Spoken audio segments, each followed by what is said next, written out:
Welcome back to the Poor Man's Chemist. I brought you iron. In this video, we will continue to work our way through Chapter 7, talking about elimination reactions and the synthesis of alkenes and everything that involves. It's okay to feel stupid. No, it's not. It just means you're growing. If you don't look back and think you were dumb, then you haven't learned anything. I am going to try to pick up the pace here a little bit, even more, and I am going to try to change how I do things a little bit to improve the video quality, because Jesus Christ, it fucking sucked on the last video. Again, I've said this many times, I'm not changing anything about how I make these videos. Why one turns out more or less okay and one turns out looking like shit is something I have not figured out yet. I'm looking at using some different software altogether, but we're going to try this first and see if this shit works. So hopefully this is an improvement. We'll show you everything I promised, sir. And more. And as usual, if you find value in these videos and are enjoying these lectures, if you're learning something from them, if you are using them so that you can skip organic class and go out drinking with your buddies until you're fucking falling over stupid, whatever you're using these for, and you find value in this project and you would like to contribute to it, dear God, it would be appreciated, and there are links in the description where you can do so. It is extremely appreciated. Whip me, beat me, take away my charge, God. And now, on with the suffering. Just come here and die while you still have the option of doing it quickly! I know, we hadn't had any Hellraiser in a while. If organic chemistry isn't sweet suffering, then I don't know what is. Alright, so we're picking it up in section 7.10 with the elimination of alcohols by acid-catalyzed dehydration. So you can see how I'm going to try to change how I'm going to do things here. I am going to put the reactions and the other images up on the screen as big as possible, so hopefully that takes care of our resolution problem, and I am going to read the text as I normally do and explain and emphasize things as I go along. If I think it's important that you see the text, of course, we will switch back to the text. And all of you should have the textbook, and you should be, reading through it on your own. I keep saying this, so, you should be able to follow along. At least that's what the basis that I'm working from here, is that you guys have that option. So, anyway, you can see on your screen, you've got the first reaction up at the top is a general reaction for a dehydration of an alcohol. Most alcohols undergo dehydration. They lose a molecule of water to form an alkene when they are heated with a strong acid. Alcohol dehydration follows an E1 mechanism with secondary and tertiary alcohols. Primary alcohols can follow an E2 mechanism or undergo a rearrangement, the dreaded rearrangements. These are generally undesirable and a complete pain in the ass. If you are taking organic chemistry in college, I promise you at least one fucking test question will have you will end up with a product that you'll have to predict a rearrangement. I swear it'll probably be on your final too, so just a heads up. Anyway, the reaction is an elimination and is favored at higher temperatures. The most commonly used acids in the laboratory are Bronsted-Lowry acids, proton donors such as sulfuric acid and phosphoric acid. Lewis acids such as alumina are often used in industrial gas phase dehydrations. I don't think that any of us are going to be building a dehydration plant in their backyard. More's the pity, that actually sounds kind of cool.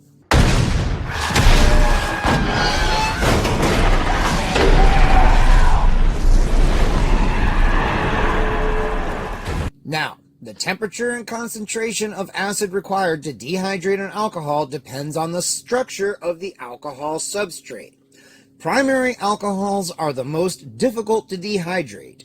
Dehydration of ethanol, for example, requires concentrated sulfuric acid and a temperature of 180 degrees C.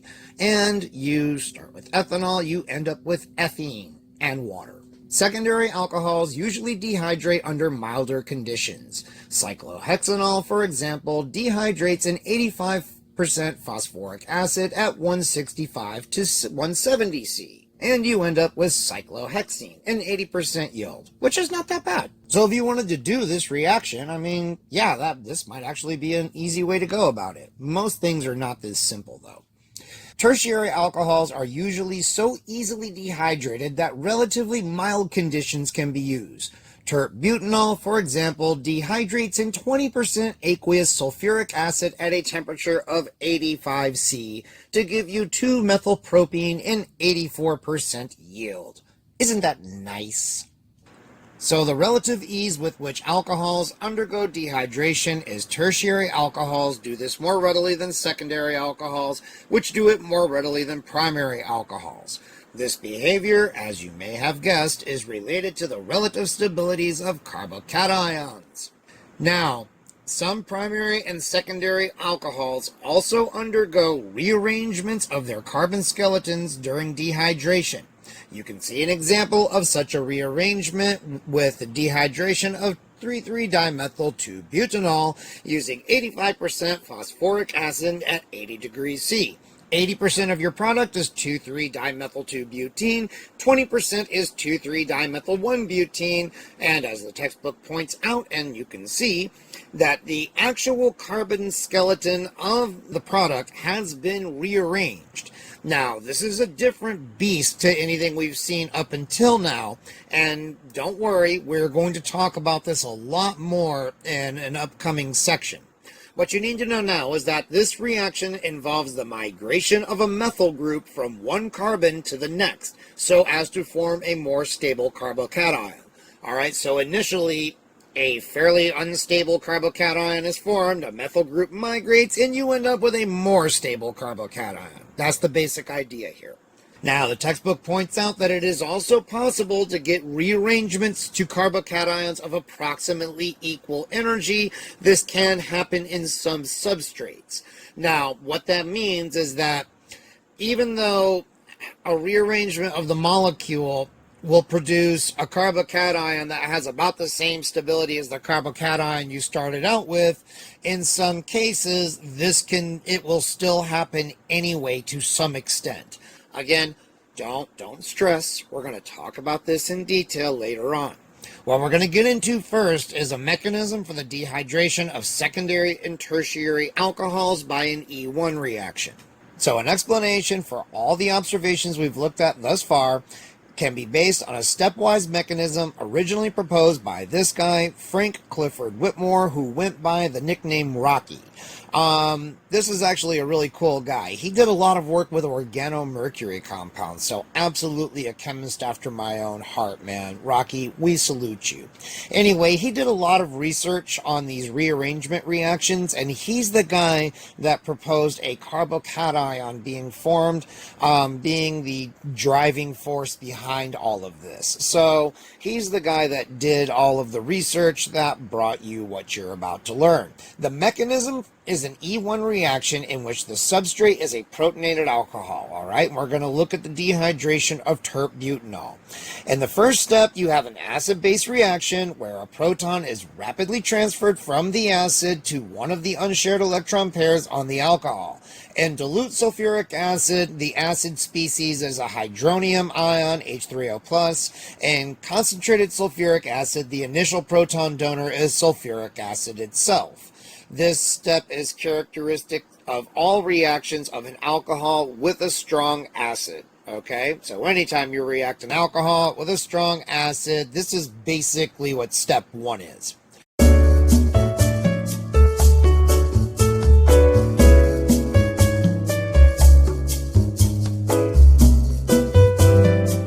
The presence of the positive charge on the oxygen of the protonated alcohol weakens all bonds to oxygen, including the carbon-oxygen bond. And in step 2, the carbon-oxygen bond breaks. The leaving group is a molecule of water. The carbon-oxygen bond breaks heterolytically The bonding electrons depart with the water molecule and leave behind a carbocation. The carbocation is, of course, highly pissed off because carbon doesn't have 8 valence electrons, so it is an incredibly reactive, cranky bastard. Now finally, in step 3, a water molecule removes a proton from the beta carbon of the carbocation by the process you can see there. The result is the formation of a hydronium ion and the alkene. Now step 3 is also an acid-base reaction, and any one of the 9 protons available at the 3 methyl groups can be transferred to a molecule of water. The electron pair left behind when a proton is removed becomes the second bond of the double bond of the alkene. Notice that this step restores an octet of electrons to the central carbon atom, and you can see an orbital representation of this process with the transition state there. Alright, so we already know that the order of stability of carbocations is tertiary, is greater than secondary, is greater than primary, is greater than methyl. Alright, in the dehydration of secondary and tertiary alcohols, the slowest step is the formation of the carbocation, as shown in step 2 of the mechanism, which you can see there. The first and third steps involve simple acid-base proton transfers, which occur very rapidly. The second step involves loss of the protonated hydroxyl as a leaving group. It's a highly endergonic process, and hence this is the rate-determining step. Because step 2 is the rate-determining step, it is this step that determines the overall reactivities of alcohols towards dehydration. With that in mind, we can now understand why tertiary alcohols are the most easily dehydrated. The formation of a tertiary carbocation is easiest because the free energy of activation for step 2 of a reaction leading to a tertiary carbocation is lowest, as you can see on the screen there. Secondary alcohols are not so easily dehydrated because the free energy of activation for their dehydration is higher. A secondary carbocation is less stable. The free energy of activation for dehydration of primary alcohols via a carbocation is so high that they undergo dehydration by another mechanism that we're going to see here in just a little bit. The reactions by which carbocations are formed from protonated alcohols are all highly endergonic. Based on the Hammond-Leffler postulate, there should be a strong resemblance between the transition state and the carbocation in each case. The transition state that leads to the tertiary carbocation is lowest in free energy because it resembles the carbocation that is lowest in energy. By contrast, the transition state that leads to the primary carbocation occurs at highest free energy because it resembles the carbocation that is highest in energy. In each instance, moreover, the same factor stabilizes the transition state that stabilizes the carbocation itself. Delocalization of the charge. We can understand this if we examine the process by which the transition state is formed. The oxygen atom of the protonated alcohol bears a full positive charge. As the transition state develops, the oxygen atom begins to separate from the carbon atom to which it is attached. The carbon atom begins to develop a partial positive charge because it is losing the electrons that bonded it to the oxygen atom. This developing positive charge is most effectively delocalized in the transition state leading to a tertiary carbocation because 3 alkyl groups are present to contribute electron density by hyperconjugation to the developing carbocation. Remember hyperconjugation? I told you there was no escape from this shit. We discussed this in chapter 6 and section 6.11. The positive charge is less effectively delocalized in the transition state leading to a secondary carbocation because there's only 2 electron releasing groups, and is least effectively delocalized in the transition state leading to a primary carbocation because it's only got 1 measly little electron releasing group. For this reason, the dehydration of a primary alcohol proceeds through a different mechanism, which is an E2 mechanism. Our old friend the E2. Dehydration of primary alcohols apparently proceeds through an E2 mechanism because the primary carbocation required for dehydration by an E1 mechanism is relatively unstable. The first step in dehydration of a primary alcohol is protonation, just as in the E1 mechanism. Then, with the protonated hydroxyl as a good leaving group, a Lewis base in the reaction removes a beta hydrogen simultaneously with formation of an alkene double bond and departure of the protonated hydroxyl group. And now that we have a good understanding of carbocation stability and its effect on transition states, we can begin to explain the rearrangements of carbon skeletons that occur in some alcohol dehydrations. Alright, so let's take a look at the dehydration of 3,3-dimethyl-2-butanol again. The first step of this dehydration is the formation of the protonated alcohol in the usual way. In the second step, the protonated alcohol loses water and a secondary carbocation forms. Now the rearrangement occurs. The less stable secondary carbocation rearranges to a more stable tertiary carbocation. The rearrangement occurs through the migration of an alkyl group from the carbon adjacent to the one with the positive charge. The methyl group migrates with its pair of electrons, and this is called a methanide shift. In the transition state, the shifting methyl is partially bonded to both carbon atoms by the pair of electron with which it migrates. It never leaves the carbon skeleton. After the migration is complete, the carbon atom that the methyl anion left has become a carbocation, and the positive charge on the carbon atom to which it migrated has been neutralized.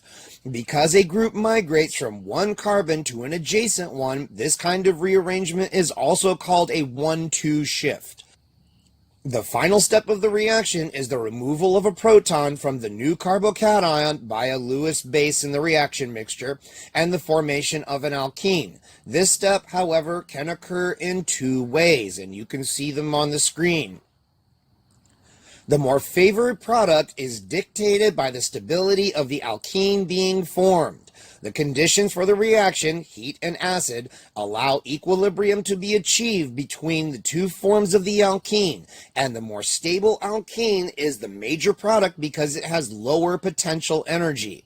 Such a reaction is said to be under equilibrium control or thermodynamic control. Path B leads to the highly stable tetrasubstituted alkene, and this is the path followed by most of the carbocations. Path A, on the other hand, leads to a less stable disubstituted alkene, and because its potential energy is higher, it is the minor product of the reaction. Formation of the more stable alkene is the general rule in acid-catalyzed dehydrations of alcohols. And what is that? That's Zaitsev's rule. And yes, somebody found me the correct pronunciation of this guy's name. Thank you for that to the person that did that. His name is better pronounced as Zaitsev. So, cool. We're making improvements all over the place here. Studies of many reactions involving carbocations show that rearrangements like those just described are a general phenomena. They occur almost invariably when an alkynide shift or hydride shift can lead to a more stable carbocation. And you can see examples there of an alkynide shift and a hydride shift. Now this is kind of interesting. Rearrangements of carbocations can also lead to a change in ring size, and you can see an example of that here. Ring expansion by migration is especially favorable if relief in ring strain occurs. It is important to note that rearrangements to carbocations having approximately equal energy are also possible. In other words, from one secondary carbocation to another secondary carbocation. And this can complicate matters as mixtures of products can result, as if this shit wasn't getting complicated enough already. Now, you can also get rearrangements in the dehydration of primary alcohols. Since a primary carbocation is unlikely to be formed during dehydration of a primary alcohol, the alkene that is produced initially from a primary alcohol arises from an E2 mechanism, like we mentioned before. However, an alkene can accept a proton to generate a carbocation in a process that is essentially the reverse of the deprotonation step in the E1 mechanism for dehydration of an alcohol. Now you know why I keep pointing out that these reactions are reversible. When a terminal alkene does this by using its pi electrons to bond a proton at the terminal carbon, a carbocation forms at the second carbon of the chain. Now, as you can see at the bottom of the screen, there's a note where it says the carbocation could also form directly from the primary alcohol by a hydride shift from its beta carbon to the terminal carbon as the protonated hydroxyl group departs. This carbocation, since it is internal to the chain, will be secondary or tertiary depending on the specific substrate. Various processes that you have already learned can now occur from this carbocation. So you could get a different beta hydrogen may be removed, leading to a more stable alkene than the initially formed terminal alkene. Or a hydride or alkynide rearrangement may occur, leading to a yet more stable carbocation. In other words, moving from a secondary to a tertiary carbocation, or to a carbocation of approximately equal stability, after which the elimination may be completed. Or a nucleophile may attack any of these carbocations to form a substitution product. Under the high temperature conditions for alcohol dehydration, the principal products will be alkenes rather than substitution products. And now you know why we keep emphasizing the reaction conditions. Your choice of reaction condition will favor one set of products over another. Alright, and that brings us to the synthesis of alkynes by elimination reactions. So, alkynes can be synthesized from alkenes via compounds called vicinal dihalides, which is abbreviated as Vic dihalide. These are compounds that bear halogens on adjacent carbons, all right? And vicinous means, or vicinous, I guess, means adjacent. I'm not sure exactly how you pronounce that. Anyway, vicinal dihalides are also called 1,2-dihalides. A vicinal dibromide can be synthesized by the addition of bromine to an alkene, and we're going to be learning all the kinds of different reactions you can do with alkenes and alkynes in the next chapter. The Vic dibromide can then be subjected to a double dehydrohalogenation reaction with a strong base to yield an alkyne. The dehydrohalogenations occur in two steps, first yielding a bromoalkene and then second the alkyne. The two dehydrohalogenations may be carried out as separate reactions or they may be carried out consecutively in a single mixture. Sodium amide, a very strong base, can be used to cause both reactions in a single mixture. At least 2 molar equivalents of sodium amide per mole of the dihalide must be used, obviously. For example, adding bromine to 1,2-diphenylethene provides the vicinal dihalide needed for a synthesis of 1,2-diphenylethyne. Alright, and you can see the reaction mechanism there. If the product is to be an alkyne with a triple bond at the end of a chain, a terminal alkyne, as we show in the example below, then 3 molar equivalents of sodium amide are required. The initial dehydrohalogenation of the Vic dihalide produces a mixture of 2 bromoalkenes that are not isolated but that undergo a second dehydrohalogenation. The terminal alkyne that results from this step is deprotonated because of its acidity by the 3rd mole of sodium amide.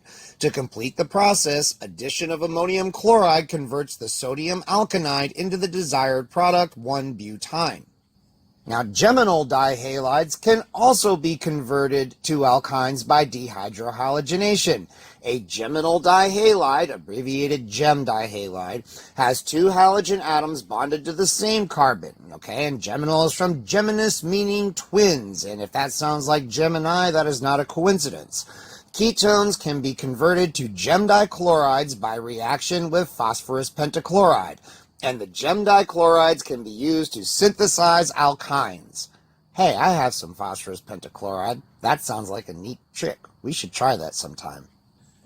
And I think this brings us to a good stopping point here. We have covered a lot of material in this video. In the next video, we are going to not only wrap up Chapter 7, but we're actually going to get started into Chapter 8 too.